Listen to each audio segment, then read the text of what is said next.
BJP की बैठक हो रही है पटना में और राजनाथ सिंह उसको संबोधित कर रहे हैं, वो सुनते हैं।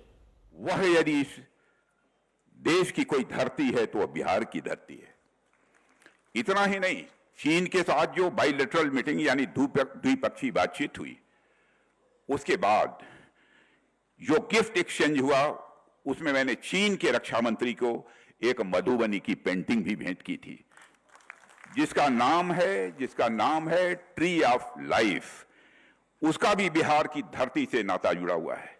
ट्री ऑफ लाइफ बिहार ही नहीं बल्कि भारत की जीवनदायिनी शक्ति है, भारत की वह आध्यात्मिक ऊर्जा है और वह ज्ञान शक्ति का प्रतीक है। जब मैं पटना रहा था तो ट्री ऑफ लाइफ के बारे में मैं सोच रहा था, और जब मैं आप लोगों के बीच में दोस्तों यहां पर मौजूद हूं तो मुझे साफ दिख रहा है कि हमारी भारतीय जनता पार्टी का जो यह संगठन है वह भी एक तरह का वृक्ष ही है, जिसकी जड़ों को मजबूत करने का काम हमारे परिश्रमी और दृढ़ इच्छा शक्ति के धनी कार्यकर्ता ही करते हैं। भाजपा में हर कोई कार्यकर्ता भाव से ही काम करता है, चाहे वह किसी भी पद पर क्यों न बैठा हो। यही हमारी पार्टी की मजबूती का आधार है। और साथियों, जिसका यह परिणाम यह हुआ है कि भारतीय जनता पार्टी पूरी दुनिया की सबसे बड़ी राजनीतिक पार्टी आज बन चुकी है।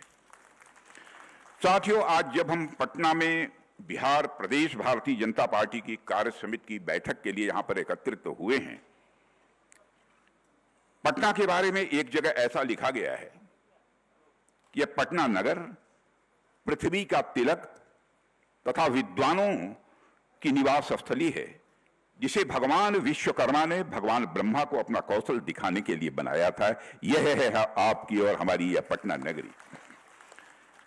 पटना की पावन धरती विचार, ज्ञान और जन क्रांति की भूमि है।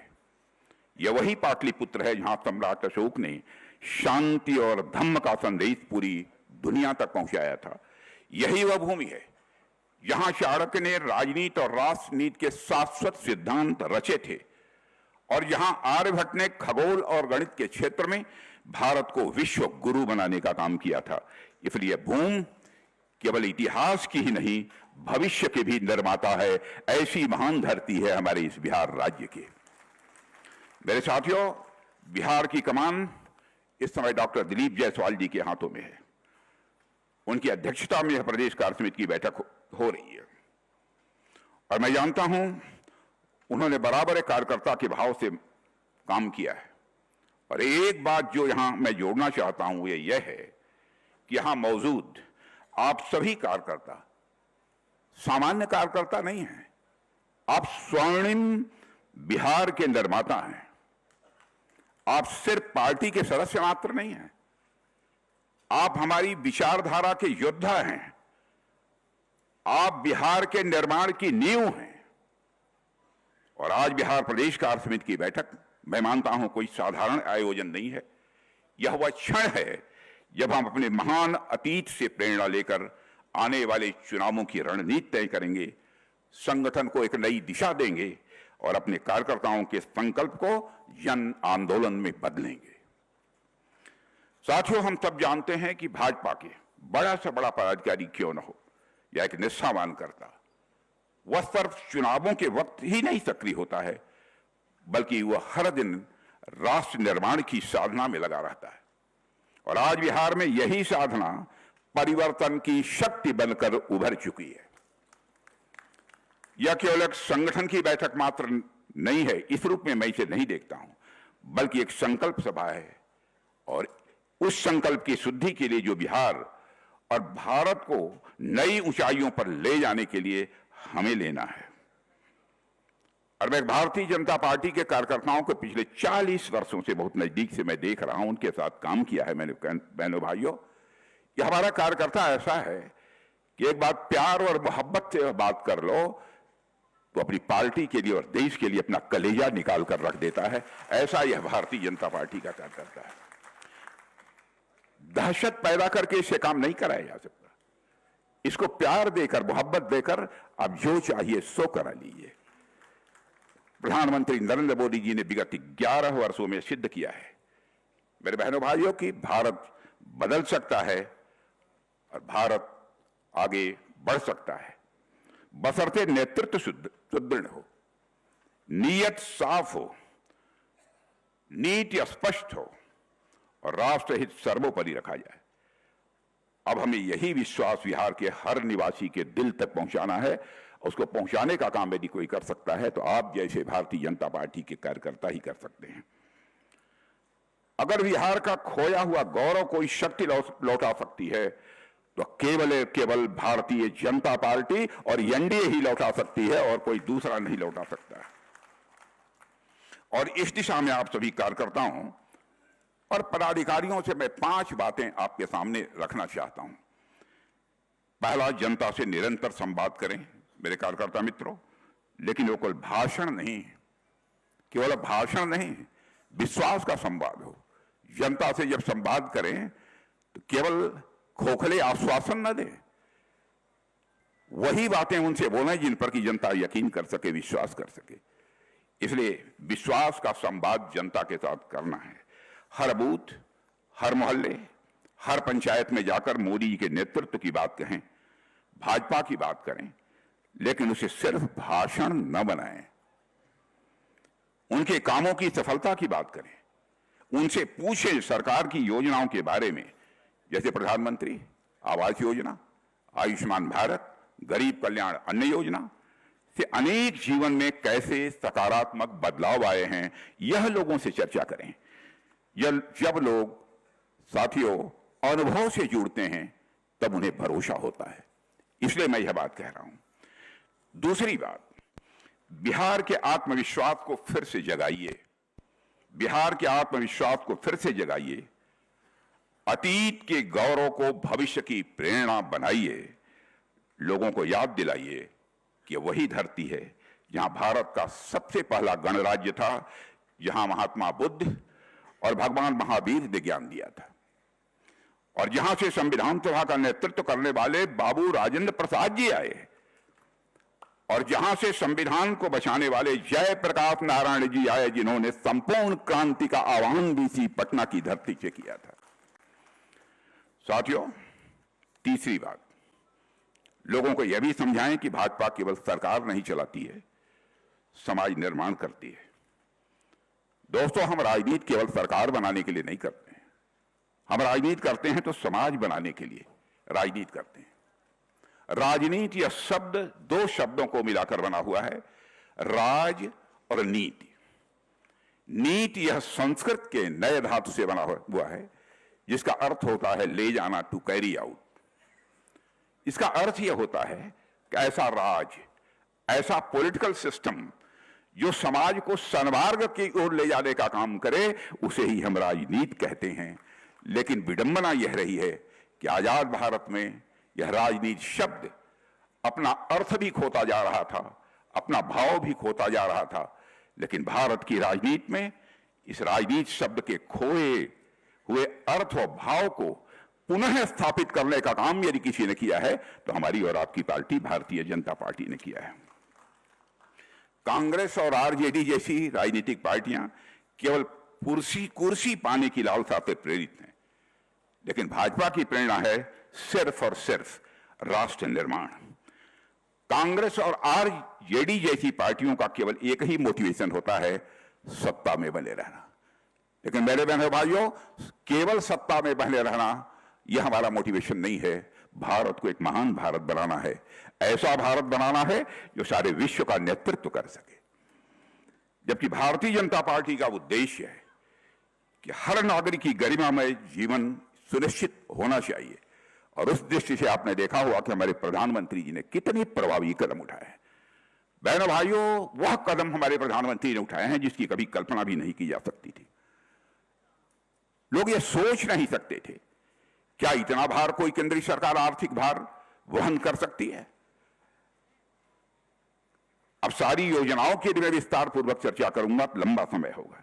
उन्होंने ऐसी नीतियां बनाना जिसमें हर वर्ग का विकास हो। समाज का कोई वर्ग ऐसा शेष नहीं बचा है मेरे बहनों भाइयों जिस वर्ग के लिए हमारी सरकार ने काम न किया। और सभी को आत्मसम्मान के साथ जीवन जीने का अधिकार सुनिश्चित हो, यह भी हमारी सरकार ने किया है। साथियों, भारत की अर्थव्यवस्था आज विश्व की बड़ी अर्थव्यवस्था बने, इसके लिए हम सभी लोग प्रयत्नशील हैं। और आप जानते हैं हमारे देश की अर्थव्यवस्था आज विश्व की तीसरी अर्थव्यवस्था बनने की ओर तेजी से आगे बढ़ रही है।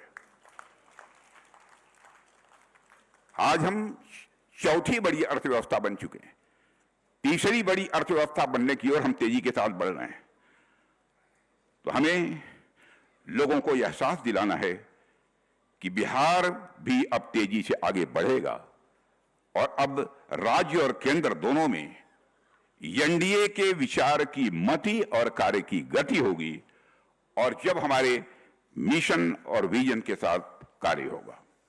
चौथा, हमारे कार्यकर्ताओं को मोदी मिशन का वाहक बनाइए, यह मैं आपसे निवेदन करने आया हूं। हमारी सरकार की उपलब्धियां हैं और मोदी जी की लोकप्रियता अभूतपूर्व है, लेकिन अब हमें इन उपलब्धियों की कहानी हर घर तक पहुंचाना है। हर गली तक नहीं है, हर घर तक हमको पहुंचाना है। हर कार्यकर्ता को इस सरकार के 11 साल की कहानी, जो कि जन सेवा और राष्ट्र निर्माण की कहानी है मेरे साथियों, उसे घर घर तक पहुंचाना होगा। और 2024 का जनादेश हमारे साथ था। अब 2025 में बिहार की जनता के सामने हमारी सरकार के काम और भाजपा के विचार को पूरी स्पष्टता से रखने का यह समय है। साथियों, पांचवी बात, विपक्ष के द्वारा अलग अलग प्रचार किए जाएंगे, झूठी अफवाहें फैलाई जाएंगी। तो विपक्ष की झूठी बातें और भ्रम फैलाने की राजनीति को तथ्यों और तथ्यों के साथ जवाब दीजिए, और जवाब दीजिए तो आत्मविश्वास के साथ जवाब दीजिए।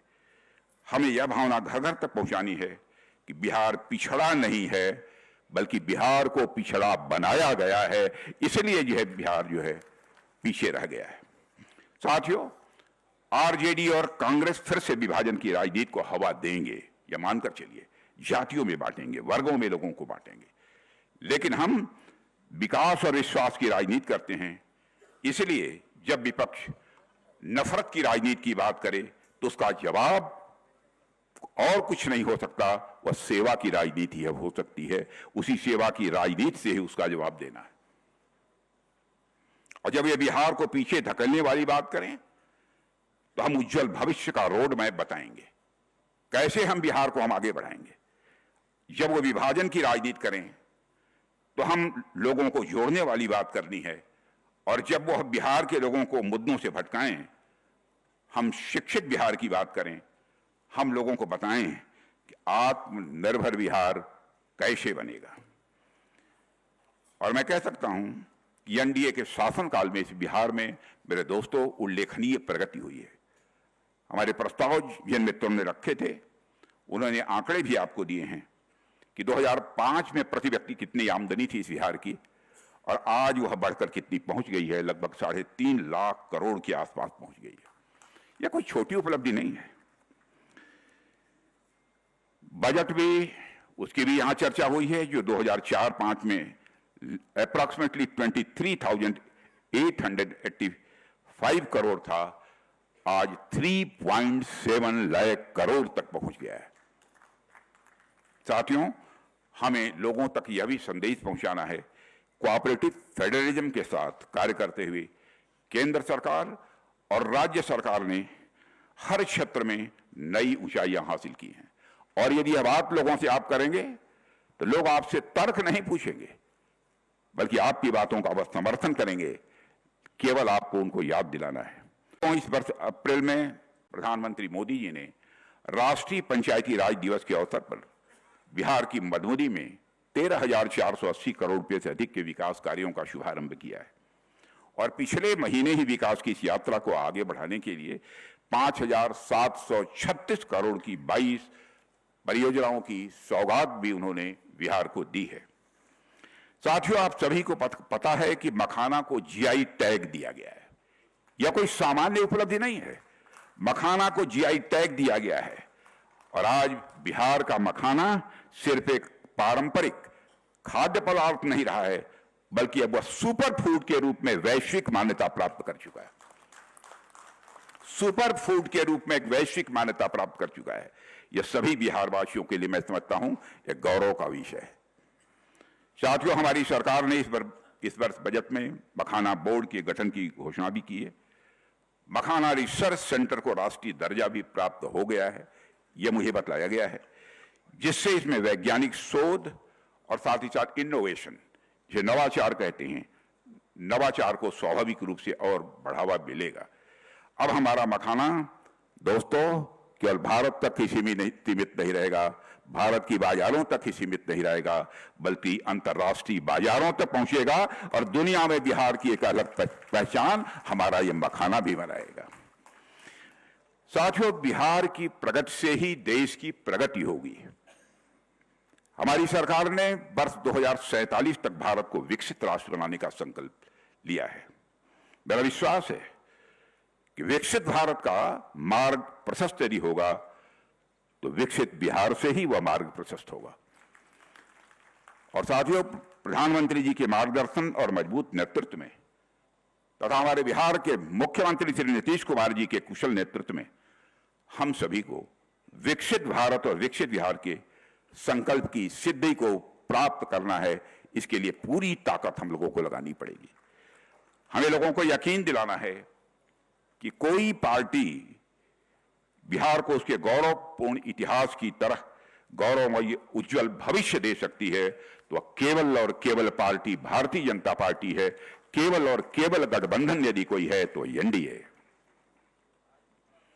साथियों, जब आजादी से पहले श्री सच्चिदानंद जी सिन्हा के नेतृत्व में बिहार के युवा बुद्धिजीवियों ने अलग राज्य की मांग की थी, मैं आपको याद दिलाना चाहता हूं, तो उस समय सारे युवा बुद्धिजीवियों के मन मस्तिष्क में एक उम्मीद थी।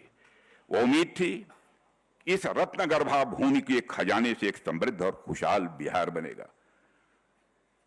साथियों, जब स्वामी सहजानंद सरस्वती ने एक छोटे से गांव बिहटा से किसान आंदोलन की जब उन्होंने शुरुआत की थी, जब केबी सहाय खून से सनी पट्टियों को साथ जमींदारी उन्मूलन का प्रस्ताव लेकर बिहार की विधानसभा में खड़े हुए थे, जब राहुल सांकृत्यायन और कार्यानंद शर्मा जैसे सेनानी परमानेंट सेटलमेंट जैसी व्यवस्था को हिलाकर रख देने निकले थे, तब बिहार में उम्मीद थी और यहां के लोग भविष्य के प्रति आश्वस्त थे। बिहार भारत के सुनहरे भविष्य की, मेरे साथियों, एक प्रयोगशाला थी। जब छोटा नागपुर की पहाड़ियों में जमशेद टाटा जी के लिए शाहपुर साकलातवाला को ने आयरन ओर खोजा था, और इतना ही नहीं, साक्षी गांव में स्टील प्लांट की नींव पड़ी थी। जब बोकारो रांची में टेम्पल्स ऑफ टेक्नोलॉजी खड़े हुए थे, जब बिहार के लोगों ने चेकोस्लोवाक और सब रूसी इंजीनियरों के साथ मिलकर विकसित बिहार और भारत का सपना उस समय गढ़ा था। मेरे साथियों, और फिर जब अगस्त 1974 में बीमार जयप्रकाश नारायण जी ने, अस्वस्थ उस समय थे जयप्रकाश नारायण जी, उन्होंने गांधी मैदान से भारी बारिश में डटे हुए जन समूह से कहा था, भ्रष्टाचार मिटाना है और नया बिहार बनाना है। तब एक बार फिर पूरे राज्य में बदलाव की मशाल जल उठी थी। लेकिन अफसोस मेरे साथियों, लंबे समय तक चली कांग्रेस और आरजेडी की विफल, भ्रष्ट और परिवारवादी सरकारों ने इन सभी उम्मीदों को, सभी आशाओं को गहरी निराशा में बदल दिया। साथियों, विकास का पहिया सिर्फ थमा नहीं, बल्कि वह उल्टा चलने लगा इन लोगों के शासनकाल में। यहां की असाधारण प्रतिभा पलायन करने पर लोग मजबूर हो गए। बिहार, जो भारत की राजनीति, समाज और विचार का सिरमौर था, पिछड़ेपन और कुशासन की गिरफ्त में धकेल दिया गया। लेकिन दोस्तों, अब वह कहानी काफी हद तक बदल चुकी है। साथियों, बिहार कभी भारत के विकास का अगुवा बन सकता था। इसकी धरती, यहां के लोगों की प्रतिभा और मेहनत में वह सामर्थ्य भी था कि वह राज्य पूरे राष्ट्र के लिए एक आदर्श बनता। लेकिन उस सपने को नष्ट किया गया। कांग्रेस और फिर आरजेडी के वर्षों के कुशासन ने उस सपने की हत्या कर दी थी।